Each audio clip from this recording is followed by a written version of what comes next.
is in 4-part, Part 1, Part 2, Part 3, and Part 4. Now look at Part 1. Part 1. You will hear a conversation between a man and a woman as the man checks into a hotel. First, you have some time to look at questions 1 to 5.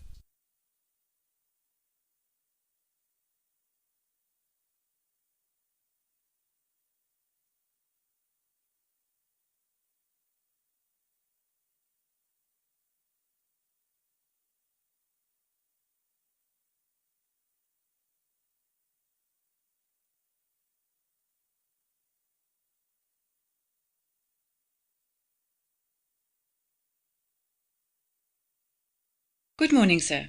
My name is Kate. Welcome to the Seaside Hotel. Thank you. I'm here to check in. Do you have a booking reference, sir? Yes, it's E746. Thank you. Let's see. Yes, here it is. Oh dear, I have the booking and that's confirmed, but all your details have disappeared. Can I quickly ask you a few questions? Of course.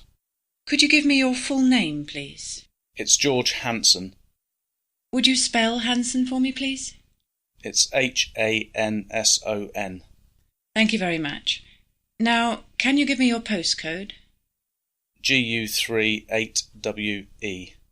And can you also give me the first line of that address? It's 30 Brook Lane. So, that's in Guildford, I see. That's right. Did you give a mobile phone number or landline number with your booking? It was my mobile number. Can I have that again, please? Of course. It's 07047 396 847. Thank you. There are just 2 more questions. Firstly, what is your checkout date? Well, today's the 14th of May, and I plan to stay for 3 nights, so I'll check out on the 17th of May. Good. And now finally, I'd like to ask you how you paid for the booking. I paid by bank transfer. Thanks very much. I'm very sorry about the inconvenience. That's no problem. Before the conversation continues, you have some time to look at questions 6 to 10.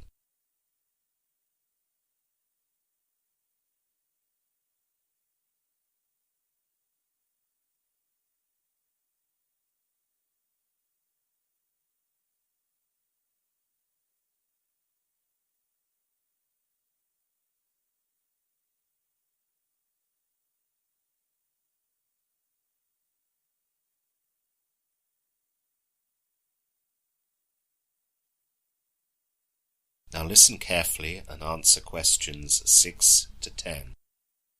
Now, if you don't mind, I have a number of questions to ask you. That's fine, sir. Go ahead. First of all, can you tell me when and where breakfast is? Breakfast is served as a buffet-style meal from 6:30 a.m. until 9:30 a.m. It's served in the main dining room, which is located on the 2nd floor. This can be accessed, of course, by the lifts and the stairs. Thank you. Now I read that you have a gym here. Can I use it? Yes, sir. The gym can be used by any of our guests. We have a fitness suite with weight and cardiovascular machines. There's also a swimming pool, sauna and steam room that can be used by guests, though along with your bathing suit you must wear a swimming cap in the pool. These can be borrowed at the gym reception or you can buy your own there. That's good. I'd like to do some exercise during my stay here. Now tonight I'd like to watch a football match on television. Is there anywhere in the hotel where I'd be able to do that? We have a sports bar on the ground floor, but I'm afraid that's booked for a private party tonight and it's closed to other people. Oh dear. Will I be able to watch it in my room? I'm afraid the channel that carries the football is not available on the room televisions. What I can suggest is that the gym has televisions that have the football and you could watch it in there. I'm sure you'd be comfortable as they have nice chairs there. I'll do that then. Thanks for the suggestion. Now, I've never been to this town, so I'd like to have a look around this afternoon. Is there a tourist office nearby? Yes. As you go out of the hotel, turn right and go about 100 metres and you'll find the office on this side of the street. They'll be able to tell you all the things you ought to see here. They do charge for city maps though, so come by the reception and the reception staff will give you one for free. Thank you very much. You're welcome. Is there anything else? Just one thing, can I have an alarm call for tomorrow? Certainly. At what time would you like it? I need to get to a meeting in town at 8 a.m, so I think I'd better have it at 6 a.m. That'll give me enough time to get ready, have breakfast and travel to the meeting. That's fine, sir. I've made a note of that, and the duty staff in the morning will take care of it. Thank you. That is the end of part 1.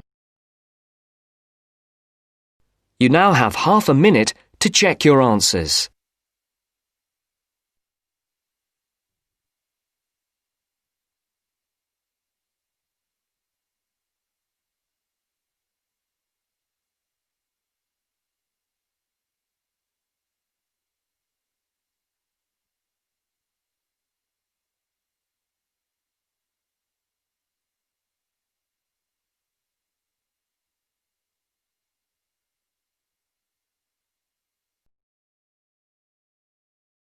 Now turns to part 2. Part 2. You will hear a woman on a radio program giving some information about the reopening of a library. First, you have some time to look at questions 11 to 15.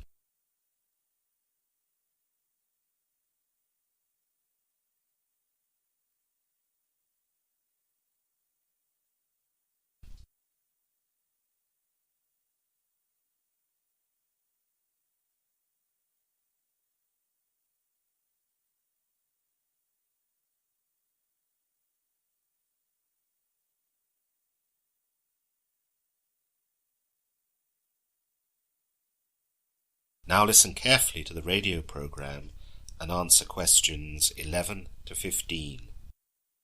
Hello everyone and welcome. My name is Angela McCarthy and I have come in to tell you about the refurbishment and reopening of the Talbot Road Public Library.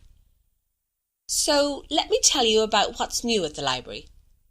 As many of you listeners will know, the library has been closed for 9 months after it was found there were various structural problems with the building that could be a threat to the safety of the general public. As the Town Council later realised that the library and its facilities also needed updating, it was decided to work on lots of things inside and outside the library.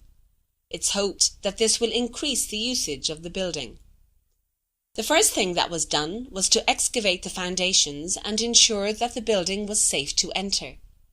You may also have noticed the scaffolding that was round the library for 2 months, whilst the roof's wood and tiles were being replaced. This was because it was noticed that there were several areas that were starting to leak. As you can imagine, the costs of the renovation were quite extensive. The council paid 1/3 of the costs, but we owe great thanks to a national reading charity that funded most of the rest. The residue was paid by local contributions from the general public. We'd like to thank all contributors who have allowed this great public facility to reopen with its new face. With the new look of the library come also new opening hours. The library opens now at 7:30 a.m. and closes at 6:30 p.m. on all weekdays. The library used to be closed at weekends, but now you can come on Saturdays from 9 a.m. to midday. It's still closed Saturday afternoons and all day Sunday and public holidays. One new facility that the library offers is an interlibrary loan service. If there are any titles that you would like to take out but are not in the library, you can consult the National Library Collection and we can order the title to be delivered. The book is usually sent to the library within a week, and we can let you know by email or phone. We hope that this complimentary service will be very popular. You now have some time to look at questions 16 to 20.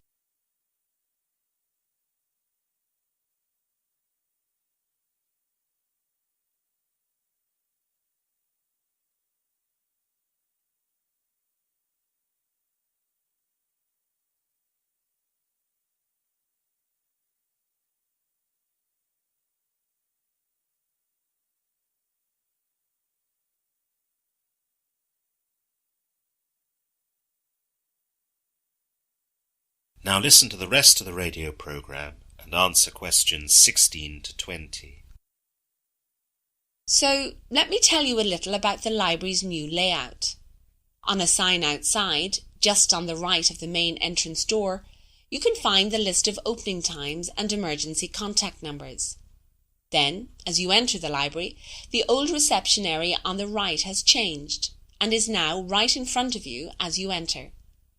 Of course, the receptionist will be able to tell you about all the changes in the library as well.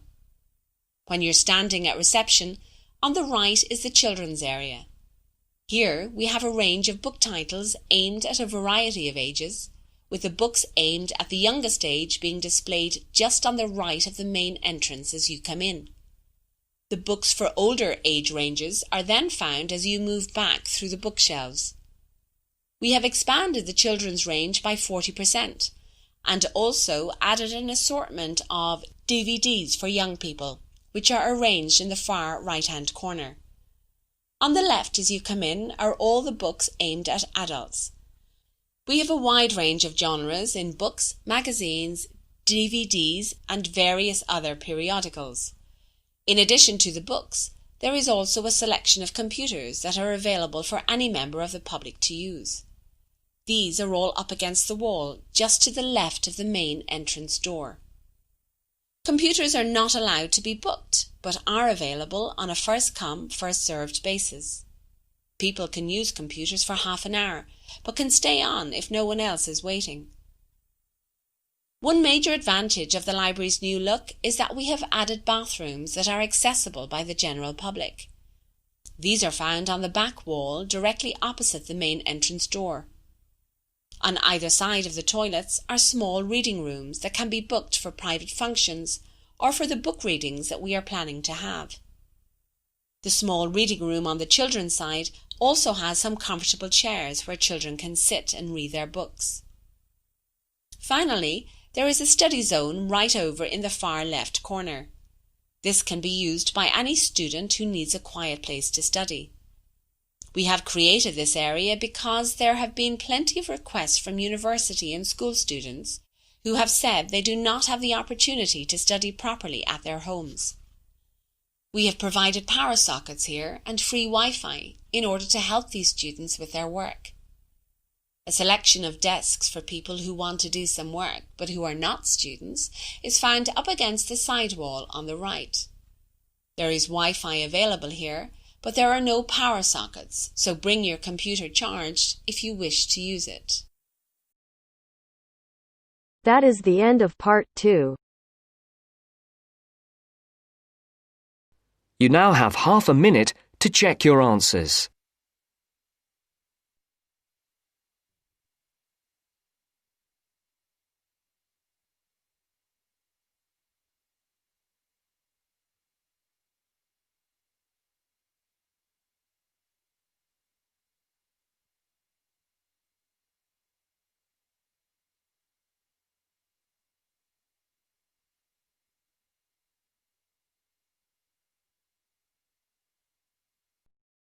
Now turns to part 3.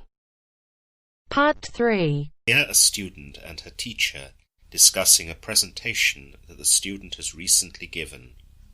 First, you have some time to look at questions 21 to 25.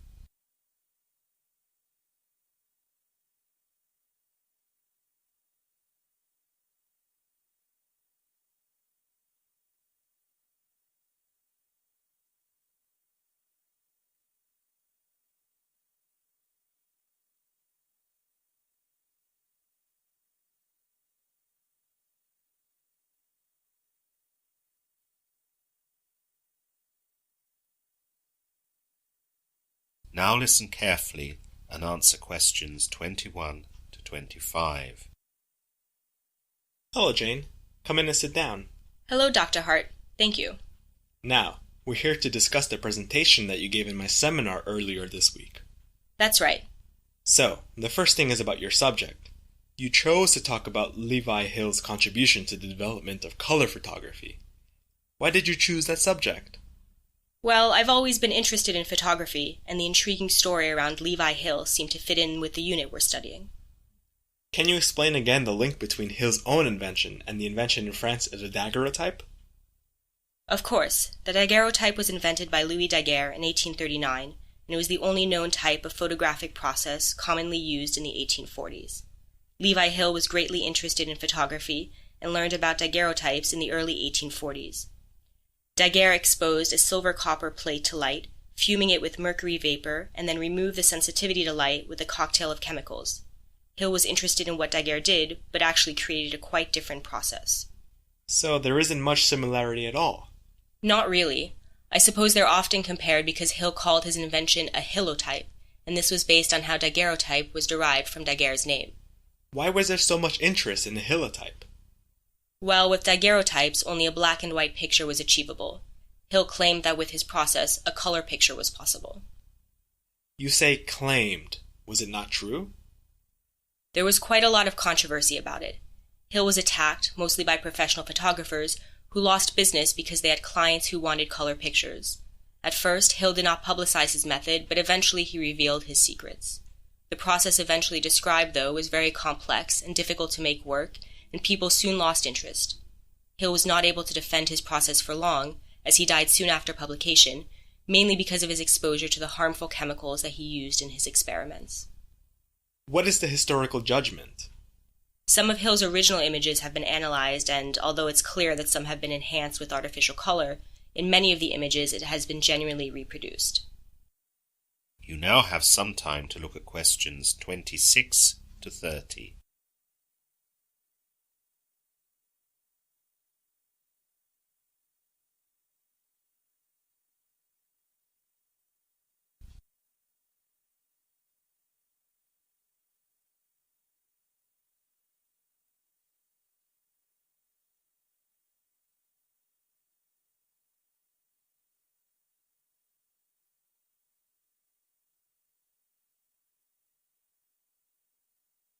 Now listen to the rest of the discussion and answer questions 26 to 30.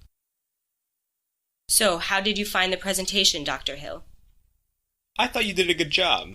You spoke clearly and accurately, and you connected with your audience. One thing you can improve on is how you use your presentation slideshow up on the screen. You usually had one slide for every part of your talk, and you tended to turn your back to the audience and read all the information to the audience off the slide before turning around. I'd advise that you only have the general points on your slides. No one likes to be just read to when they can read it themselves. Give the starting points on the slides and expand on them yourself whilst looking directly at your audience. Thanks, that's a good idea. Now, you've obviously done a lot of research on your presentation, and you gave plenty of quotations from important figures and key statistics. That's right. It said in the rubric that we should do this. Quite right. The problem was, though, that you did not cite your sources enough. I could see some citations at the bottom of the images, but there wasn't much. That's true. I wasn't sure how to address that. There are a couple of ways you can do this. You can just place all your citations on the last slide of your presentation and leave it on the screen after you draw attention to it. Or you can make a hard copy of your sources and distribute it among your audience. By using either method, you can fulfill all the expectations that we have regarding academic honesty. That's great. I'll make sure that I do that in future. So, what about my grade, Dr. Hart? Of course I've graded your presentation, but I don't want to release any grades until everyone in your class has finished their presentations. I'll post the grades on the department notice board when they're all finished, not on the admin office door as I usually do. When will that be? The last one is on the morning of the 14th of November. I'll have the grades up by lunchtime on that day. Thanks, Dr. Hart. You're welcome, Jane. That is the end of part 3. You now have half a minute to check your answers.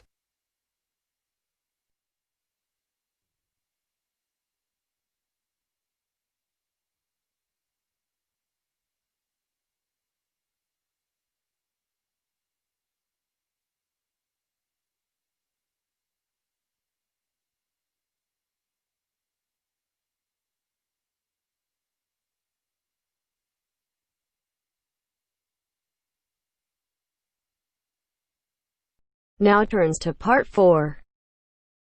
Part 4. You will hear part of an agricultural lecture on the use of the global positioning system in today's agricultural industry. First, you have some time to look at questions 31 to 40.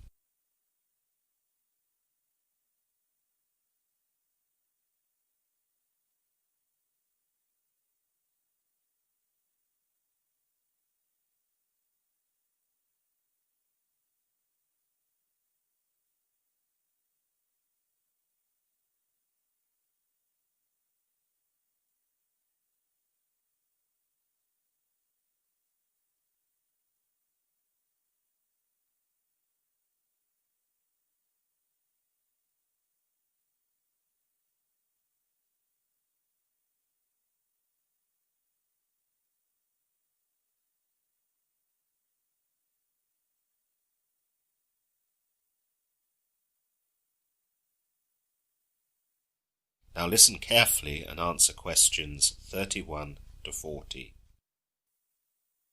Hello everyone and welcome to this agriculture lecture.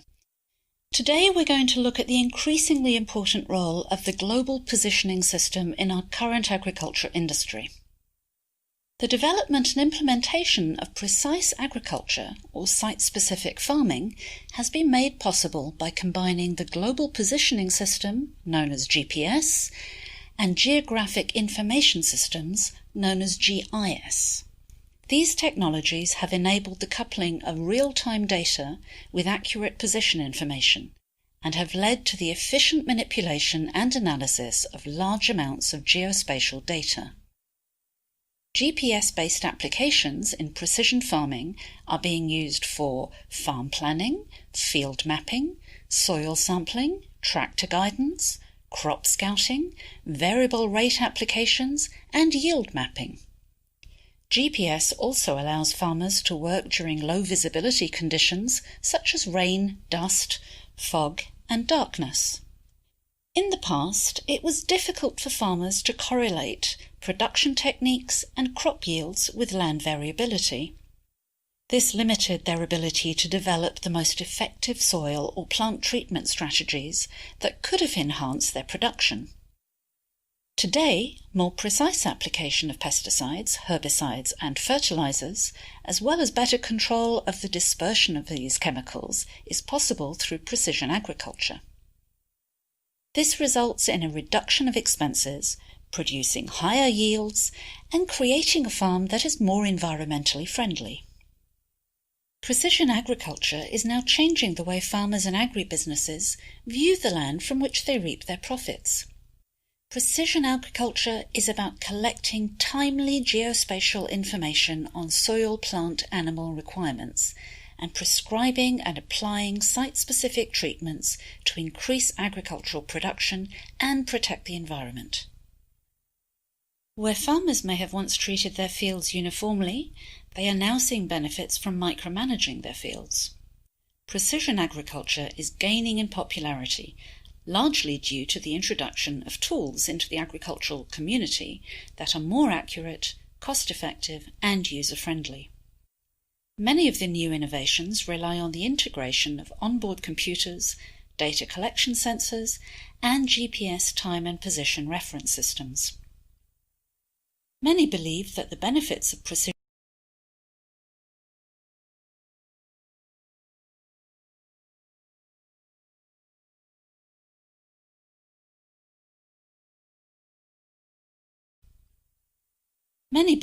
the benefits of precision agriculture can only be realized on large farms with significant capital investment and experience with information technologies. This is not the case. There are inexpensive and easy-to-use methods and techniques that can be developed for use by all farmers. Through the use of GPS and GIS, information needed for improving land and water use can be collected. Farmers can achieve additional benefits by combining better utilization of fertilizers and other soil amendments, determining the economic threshold for treating pest and weed infestations, and protecting the natural resources for future use. GPS equipment manufacturers have developed several tools to help farmers and agribusinesses become more productive and efficient in their precision farming activities. Today, many farmers use GPS-derived products to enhance operations in their farming businesses. Location information is collected by GPS receivers for mapping field boundaries, roads, irrigation systems, and problem areas in crops such as weeds or disease.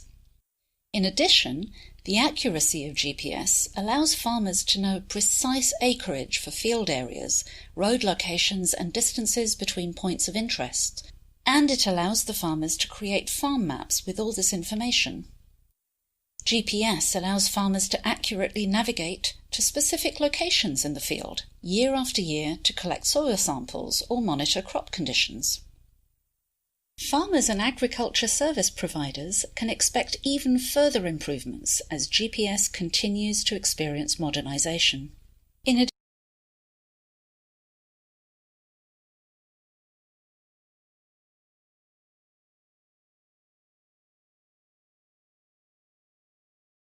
addition to the current civilian service provided by GPS, Australia is committed to implementing a second and a third civil signal on GPS satellites. The first satellite with the second civilian signal was launched 10 years ago. The new signals will enhance both the quality and efficiency of agricultural operations in the future. Very high GPS accuracy can be achieved. However, for real-time applications that require on-the-go adjustments, a variance GPS is preferred. A straightforward manner of accomplishing this is to use two GPS receivers, known as a rover station on, for example, a tractor, and a fixed base station, which track the same satellites so that many of the areas can be minimized and higher accuracy can be obtained in real time. Since the position of the base station is known accurately, the error in estimating the location of the base station using satellite signals can be determined.